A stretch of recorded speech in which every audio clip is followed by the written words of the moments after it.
ठाकरे की, ठीक ऐसा ही अजीत पवार ने किया। तो जो जनता का मिजाज है, क्या उस बात को महायुति ने ठीक से समझा है, अपनी योजनाओं को ठीक से लागू किया है? दूसरा, लोकसभा चुनाव के रिजल्ट के बाद जिस तरीके से चुपचाप कैंपेन किया है महाराष्ट्र में बीजेपी के लोगों ने और महायुति के लोगों ने, मुझे लगता है उसका फायदा उनको मिलता हुआ नजर आ रहा है। जो जरांगे फैक्टर था मराठा रिजर्वेशन का, वो भी एक और बड़ी खबर है। यूपी विधानसभा चुनाव से जुड़ी बड़ी खबर, उत्तर प्रदेश की 9 सीटों से जुड़ी एक बड़ी खबर आपके स्क्रीन पर आ रही है, क्योंकि पल पल जो आंकड़े हैं वो बदलते जा रहे हैं, रुझान जो है वो बढ़ते जा रहे हैं। 9 सीटों को लेकर लगातार सियासी संग्राम जारी है और कहा जा सकता है सियासी दलों की धड़कनें भी बढ़ी, क्योंकि जिस तरीके से वोटिंग प्रतिशत कम रहा है, सबसे बड़ा सवाल कि आखिर वोटिंग प्रतिशत कम क्यों हुआ और इसका लाभ और नुकसान किसको मिलेगा। तो यूपी विधानसभा चुनाव में पहला रुझान आ गया, यूपी विधानसभा में पहला रुझान आ गया।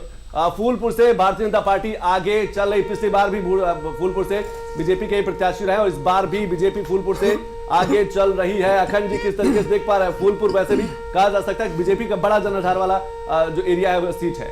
दीपक पटेल आगे चल रहे हैं जी, अखंड जी। दीपक पटेल है बीजेपी से, वो आगे चल रहे हैं और जिस तरीके से वहां पे जातीय समीकरणों को साधने की बात हो रही थी संतोष जी, उसमें कहीं ना कहीं बीजेपी ने बड़ी कामयाबी हासिल की है। और ये एक सच है जिससे इनकार नहीं किया जा सकता कि जातीय आधार पर चुनाव होते हैं। उत्तर प्रदेश और बिहार खासतौर पर इसके उदाहरण हैं।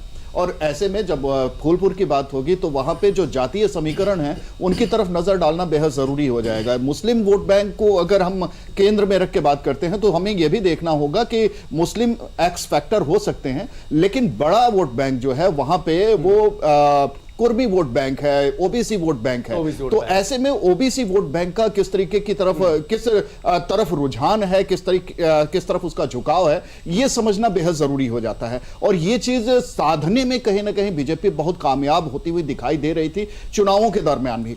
दूसरी चीज, एक जो चुनाव के बीच में लोकसभा चुनाव से लेके विधानसभा उपचुनावों तक के बीच में जो घटनाक्रम रहा उस पर भी थोड़ी सी नजर डालना जरूरी है।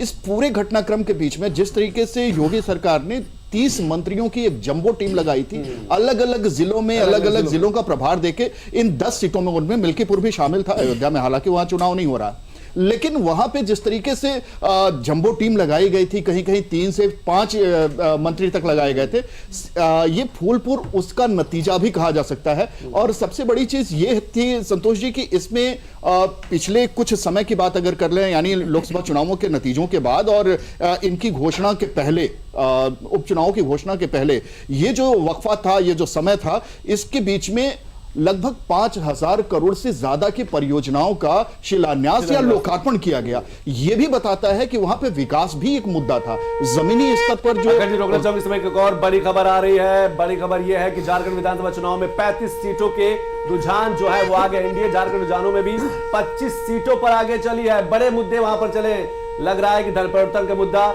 घुसपैठियों का मुद्दा और जिस तरीके से डेमोग्राफिकल चेंज का मुद्दा रहा है वो मुद्दे चले। कांग्रेस गठबंधन झारखंड रुझानों में 10 सीटों पर आगे चली है, आगे चल रही है और ये बड़े रुझान अभी शुरुआती दौर में निकल के आ रहे हैं। हमने झारखंड की बात की, महाराष्ट्र की बात की, झारखंड की बात की, महाराष्ट्र की बात की, लेकिन भट्ट साहब एक चीज मैं आपसे जरूर समझना चाहूंगा। भट्ट साहब, जिस तरीके भट्ट साहब आपसे समझना चाहूंगे, भट्ट जी क्या